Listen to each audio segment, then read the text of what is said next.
पेंड्रा में मानवता को शर्मसार किए जाने का मामला सामने आया है, जिसमें कल मजदूरी का काम करने वाली मजदूर की काम करने के दौरान दीवार गिरने से दबकर हुई मौत के बाद जब कहीं से परिवार को शव वहां नहीं मिला तो परिजन और गांव वाले शव को ऑटो में नीचे लटाकर पहले शासकीय अस्पताल और फिर उसके बाद शव को ऑटो से ही पोस्टमार्टम के लिए मरचूरी लाया गया।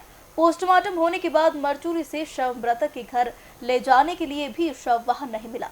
फिर से ऑटो से ही शव घर तक पहुंच सका और हालांकि मामले में जवाबदार सफाई देते नजर आ रहे हैं और प्रशासन के द्वारा पीड़ित परिवार को मुआवजा दिए जाने की बात कही है।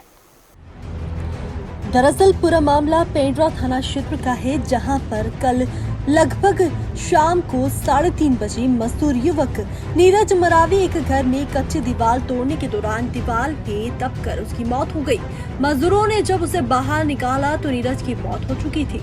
आसपास के लोग और परिजन ने घटना की सूचना तत्काल 112 और संजीवनी एक्सप्रेस को दी, जिसके बाद 112 और संजीवनी एक्सप्रेस मौके पर पहुंची, पर युवक की मौत होने के कारण शव को गाड़ी में रखने से इनकार कर दिया गया। इसके बाद परिजनों के सामने शव को अस्पताल और पोस्टमार्टम करवाने की चिंता होने लगी। तब परिजन और ग्रामीण शव को ऑटो में रखकर कल पेंड्रा के सामुदायिक स्वास्थ्य केंद्र लाए और रात भर शव पेंड्रा अस्पताल में रखा गया और सुबह होने के साथ परिजन शव को पोस्टमार्टम कार्यवाही के लिए मरचूरी ले जाने के लिए अस्पताल में भटकते रहे। पर जब वहां पर शव वाहन की व्यवस्था नहीं हुई तो ऑटो से ही बिना कफन दफन के ही मृतक के परिजनों को डेड बॉडी सौंप दी गई और खाना पूर्ति कर दी गई। इधर गरीब परिजन 1500 रुपए में ऑटो किराए पर किया। ऑटो का पैसा भी परिजनों को ही चुकाने के लिए कहा गया। इसके बाद परिजन शव को लेकर इंदिरा गार्डन स्थित पोस्टमार्टम हाउस पहुंचे। हाथ तो तब हो गए जब पोस्टमार्टम हाउस में शव लेकर परिजन ऑटो में पहुंचे तो यहाँ स्ट्रेचर तक मुहैया नहीं कराई गई। बुधवार सुबह से परिजन परेशान होते रहे, तब जाकर बुधवार दोपहर में पोस्टमार्टम हो सका। पोस्टमार्टम के बाद भी प्रशासनिक उदासीनता नजर आई। मरचूरी से शव को घर ले जाने के लिए भी स्वास्थ्य विभाग ने शव वाहन उपलब्ध नहीं करवाया। परिजन फिर ऑटो किराए में लेकर शव को लेकर अपने गाँव पहुंचे। इधर पेंड्रा पुलिस सूचना पर मर्ग कायम कर जांच में जुट गई है। तो मामले में जब हमने एसडीएम पेंड्रा रोड से जानकारी ली तो वे मामले में गलती मानने के बजाय सफाई देते नजर आए। हालांकि अधिकारी ने मामले में पीड़ित परिजनों को मुआवजा राशि तत्काल दिए जाने के लिए निर्देश दिए और जांच कराकर दोषियों के खिलाफ कार्रवाई की जाएगी।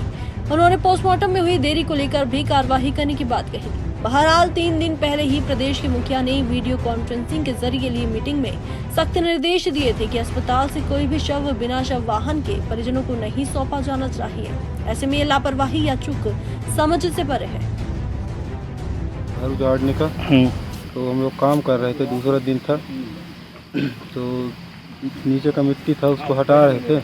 सब लोग अपने अपने काम में लगे थे तो अचानक दीवार गिरने की आवाज़ आई धड़ाक से। तो दौड़े तो पहुँचे, जब तक वो एक हाथ से ऐसे मतलब दोनों हाथ से ऐसे उठाया दीवार को और निकल गया बाहर। उसके बाद उसको हम निकाल के बाहर लाए। उसके बाद थोड़ा परछिया टाइप का है वहीं रखे तो थोड़ा सा 2 बार मुंह फुलाया, चिल्लाए नाम लेके। तो उसके बाद फिर कुछ नहीं। कहाँ चोट लगी है इनको? यहाँ पास थोड़ा कटा है दाढ़ी के पास, उसके बाद कहीं तो नहीं दिखा। हॉस्पिटल लेके आए रहे, हॉस्पिटल से फिर यहाँ पर लेके आए हो, ऑटो में क्यों लाना पड़ा? वाहन के लिए बोले तो नहीं मिला। एम्बुलेंस नहीं दिए, 100 वाहन नहीं दिए जी। कितना पैसा लगा ऑटो का? 1500 रुपये। 1500 रुपये। कितना किलोमीटर चलेगी गाड़ी? हॉस्पिटल से यहाँ पर 1 किलोमीटर और 4 किलोमीटर इधर। हाँ, झावर से यहाँ है, उसके बाद फिर यहाँ लाए हैं। घटना और दीवार तोड़ रहे थे साहब, तो उसको दीवार गिर गया इसके ऊपर। तो मैं आया खेत से तो उसको देखा तो ख़त्म हो गया था।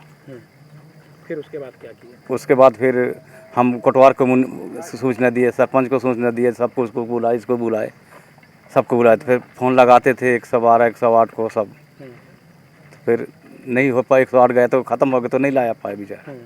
वहाँ से बॉडी नहीं ला पाए। हॉस्पिटल फिर किस में लेके आए आप लोग? ऑटो में लाया था। ऑटो में लेके जी। फिर वहाँ से भी 100 वाहन उपलब्ध नहीं कराया गया? नहीं। हाँ नहीं। आप लोग बोले हॉस्पिटल में? हाँ, किस में जाएगा? हाँ, हम ही को बोल तुम लाओ साधन। कल जो जानकारी प्राप्त हुई है उसके अनुसार कल दोपहर की घटना है और गांव में एक दीवार का निर्माण कर रहे थे। पुरानी दीवार थी, उसके पुनर्निर्माण का काम चल रहा था। कोई ब्रिजभान सिंह जी के द्वारा ये काम कराया जा रहा था मजदूरों के माध्यम से। तो ऐसी स्थिति में दीवार का एक हिस्सा गिर गया और उसकी चपेट में आके नीरज सिंह नाम के एक मजदूर की मृत्यु हो गई और उसका शव ले जाने के लिए फिर ब्रिजभान सिंह जी ने ही तत्काल व्यवस्था की और उसको हॉस्पिटल तक लेके गए थे और ऑटो के माध्यम से लेके गए थे। उनके द्वारा स्वयं जो है वाहन की व्यवस्था करके वाहन से लेके गए थे और पोस्टमार्टम के बाद वो अपने साधन के माध्यम से ही लेके आए हैं। सर, शासन का निर्देश है कि सब वाहन उपलब्ध कराना है, क्योंकि सब वाहन उपलब्ध होता है PSC सेक्टर में, उसके बावजूद नहीं मिला ग्रामीण को। जो तथ्य प्राप्त हुए हैं उसके अनुसार वो अपने गांव से ही वाहन लेके आए थे और उसी वाहन में वापस हुए हैं और उनके द्वारा खुद ही वाहन की व्यवस्था कर ली गई थी। किसी प्रकार की मुआवजा राशि का भुगतान? अभी मामले की जांच हो रही है और चूंकि दीवार गिरी है तो आरंभिक रूप से अभी उसके परिवार को तत्कालिक सहायता प्रदान कर दी गई है। तहसीलदार मौके पर उपस्थित थे और उसके अंतिम संस्कार की व्यवस्था भी हो गई है और उसका अंतिम संस्कार भी निर्विघ्न रूप से संपन्न हो गया।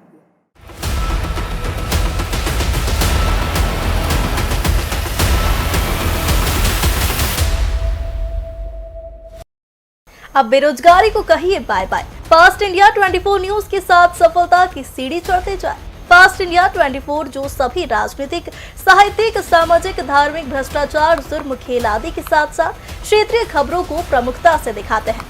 हम दिखाते हैं पल पल की खबर आपको सबसे पहले। फास्ट इंडिया 24 के लिए छत्तीसगढ़ की सभी विधानसभा एवं जिलों में अनुभवी रिपोर्टरों की आवश्यकता है। इच्छुक व्यक्ति हमसे संपर्क करें 7879809004 8889511150। युवक युवतियों के लिए सुनहरा मौका। अगर आप में जोश, जुनून और कुछ कर गुजरने का जज्बा हो तो जरूर मिले। अपने क्षेत्रीय खबरों की जानकारी के लिए YouTube में फास्ट इंडिया 24 को सब्सक्राइब करें ताकि फास्ट इंडिया 24 न्यूज चैनल की सभी खबरें आपको सबसे पहले मिले। अगर अभी तक आपने हमारे चैनल को सब्सक्राइब नहीं किया है तो तुरंत सब्सक्राइब करें और बेल आइकन को दबाना ना भूलें।